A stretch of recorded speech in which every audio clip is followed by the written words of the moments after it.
So now you've all graduated, you've all chosen your school, and this is the summer before you leave. And I'm wondering, at this point in your life, what are your hopes and fears going into college? So you can share both at the same time, or we can do fears first and then end with hopes, whatever you want. So when I chose a college, what I did basically at the same time was choose a career plan, because I'm going into straight into med school, and there's going to be it's going to be really hard, and there's going to be no breaks to think about it. And so when I was making my decision, I was terrified. I had two separate fears. One was that I wasn't going to be good enough, that somehow I'd fooled everyone so far in school, and I had to think in my head, I know I can do this, and I know that I won't fail if I go. And it was really hard for me to believe that.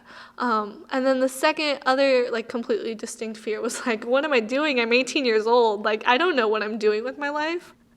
Similar to what Michelle said about fooling everyone. When I was applying for colleges, I had this whole I'm probably not good enough. People think I can get in, but there's no way, because there's a million other people that are better than me. All of us have done really well in high school, but it feels college, it feels like you can't carry it over.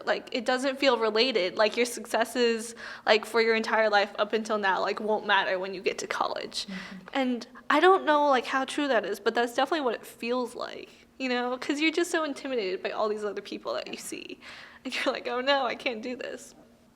I don't know really why I made the decision to go to Harvard, but I did. I think I sort of did it because it was what was expected of me, but also because it was so hard for me to turn it down, because it was kind of everything I'd been working for.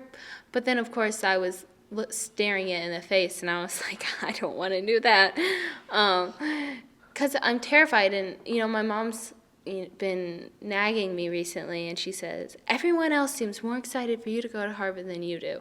And I said, well, that's because they don't have to go to Harvard. And, I'm the one who has to put in the work.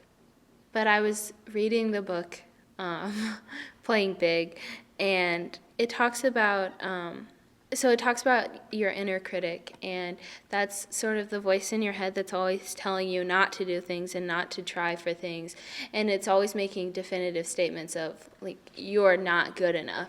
It's not trying to help you. It's definitely, she says it's trying to protect you from emotional harm, but it's limiting your options. And so she says your inner critic is always talks more and is louder and is more present in your mind when you're doing things that are going to let you play big and push you out of your comfort zone and try new things. And so I was thinking, and I was well, that's my moment for me right now, that I'm feeling so scared, because this is something that could, set me up for success, and, definitely pushing me out of my comfort zone.